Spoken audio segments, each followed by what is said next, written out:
Okay, we're going to start now. Thank you very much for being here. I know there were some other people that came earlier and they left already, but we're gonna do this formal presentation.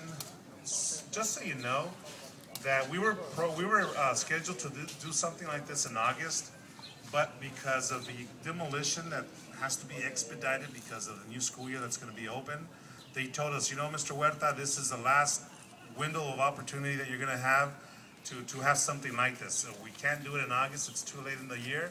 So I figured, you know, I talked to my staff, and we said we better do something, even if it's a last minute notice. And I apologize for that, but I'm glad that you're here. And I know it went on Facebook, some of the information. I'm really happy about that. And we're gonna stay open till, you know, I know people are gonna trickle in, and we're gonna stay open to meet their needs. You know, it's sad. This building was built in 1925. It's over 85 years old. And we have to do all this demolition because of some mistakes, some bad choices these kids made. 2 or 3 kids that on one Saturday afternoon, they decided to go into the building, and they were in there goofing around, smoking some weird stuff, and they dared each other to light up the curtain.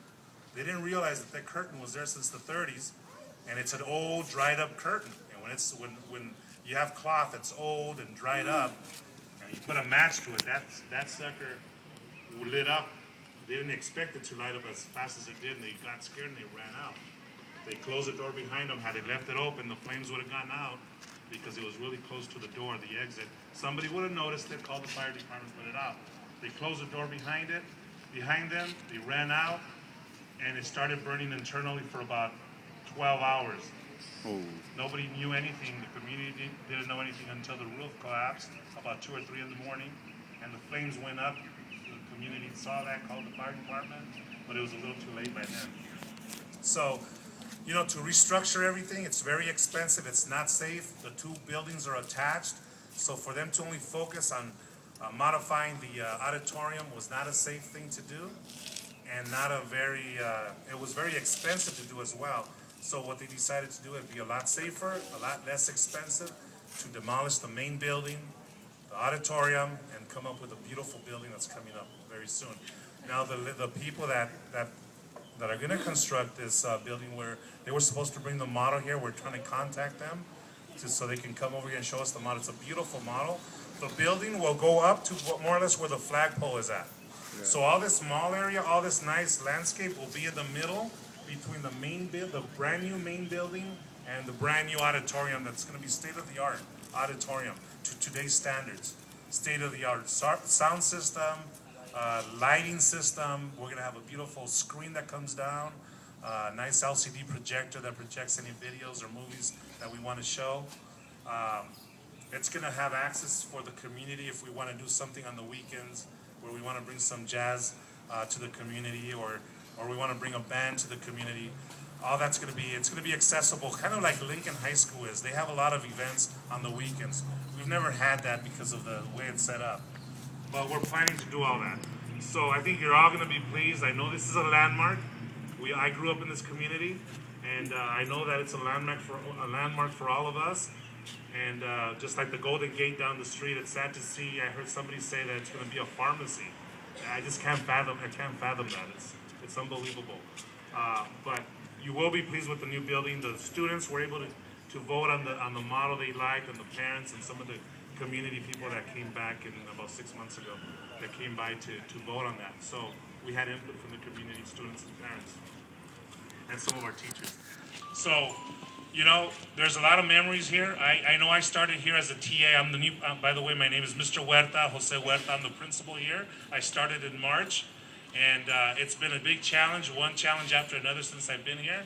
But, you know, I meet those challenges because I'm passionate about the community. I grew up on Ferris Avenue, and there's going to be a lot of good that's going to come out of all of this. We have to make a lot of positives with the negatives that come in our way, in our paths. And I'm happy to see you all here. And one of the things we're asking is that you come up. I know you may feel a little uncomfortable, but if you can share just a memory with all of us, something that stands out in your mind.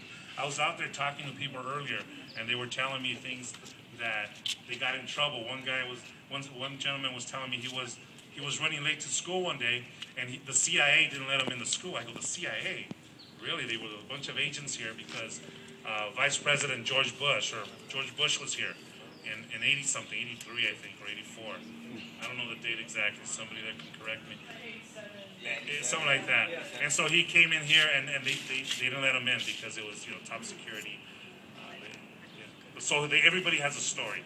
Somebody else told me that in 83, I think Los Lobos were performing here, and John Glenn came here as well to do a presentation or a press release.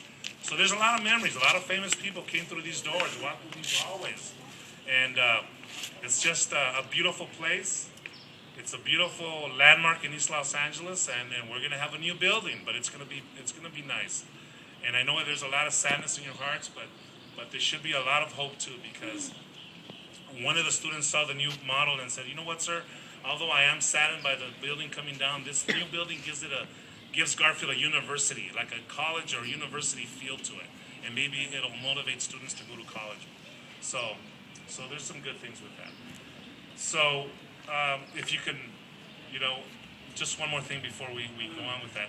I don't know if you had the good fortune of coming over to the Escalante Memorial a few months ago. We had it here on the side. That was a beautiful event. The community got together. We marched from the front of the school all the way to East LA College with Jaime Escalante's body, and it was a beautiful moment. And so there's a lot of moments here. There's a lot of good moments, and maybe some of you can share some of that with us. We would really appreciate it, make us even stronger.